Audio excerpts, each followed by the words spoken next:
Avira Women's Day special offer 50% off on IUI IVF valid till 8th March. ముందు container lorry, వెనక police jeep, కొన్ని కిలోమీటర్ల మేర chasing, అడ్డొచ్చిన పోలీసులపై దూసుకెళ్లిన కంటైనర్. ఇలాంటి సీన్స్ మనకు కేవలం హాలీవుడ్ సినిమాల్లో మాత్రమే కనిపిస్తాయి. కానీ ఏపీ రోడ్లపై కనిపించిన ఈ సీన్ ఇప్పుడు హాట్ టాపిక్ గా మారింది. ఓ కంటైనర్ కోసం పోలీసులు వేచి చూస్తున్నారు. ఆ వాహనం రావడంతో అంతా అలర్ట్ అయ్యారు. రోడ్డుకు అడ్డుగా వెళ్లి ఆపే ప్రయత్నం చేశారు. కానీ అది ఆగలేదు. పోలీసుల మీదకు దూసుకొచ్చింది.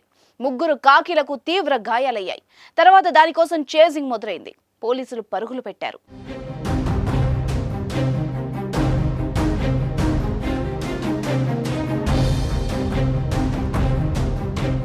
శ్రీకాకుళం జిల్లా నెమలి నారాయణపురం హైవేపై టాస్క్ ఫోర్స్ పోలీసులు కాపు కాస్తున్నారు.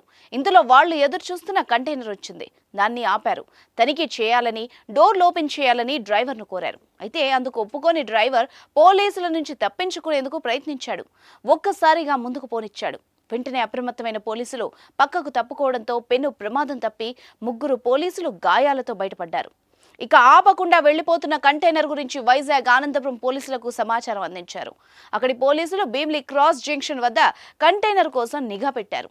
అక్కడ కూడా కంటైనర్ ను ఆపకుండా అతి వేగంతో దూసుకెళ్లిపోయాడు. దీంతో చేసింగ్ మొదలైంది. ముందు కంటైనర్, వెనక పోలీసులు, ఇలా కొన్ని కిలోమీటర్ల మేర చేసింగ్ జరిగింది. ఇక పోలీసుల నుంచి తప్పించుకోలేమని భావించిన కంటైనర్ డ్రైవర్, క్లీనర్ వాహనాన్ని ఓ పక్కన ఆపేసి అక్కడి నుంచి పరారయ్యారు. కంటైనర్ ను పోలీసులు పోలీస్ స్టేషన్ కు తరలించి పరిశీలించగా ప్రొక్లైన్ స్పేర్ పార్ట్స్ తో పాటు 13 సంచుల్లో తరలిస్తున్న 386 కేజీల గంజాయిని గుర్తించారు. ఈ లారీ ఒడిశా నుంచి చెన్నై వెళ్తున్నట్టు భావిస్తున్నారు. కంటైనర్ లో గంజాయి తరలిస్తున్నట్టు పోలీసులకు ముందే సమాచారం ఉండడంతో వాళ్లు దానికోసం కాపు కాశారు. పరారైన డ్రైవర్, సహాయకుడిని పట్టుకునేందుకు ప్రత్యేక సిబ్బందితో గాలింపు చేపట్టారు. వాళ్లు దొరికితే అసలు విషయం బయటపడే అవకాశం ఉంది. గత కొంతకాలంగా ఒడిశా నుంచి ఆంధ్ర మీదుగా గంజాయి అక్రమ రవాణా పెద్ద ఎత్తున కొనసాగుతోంది.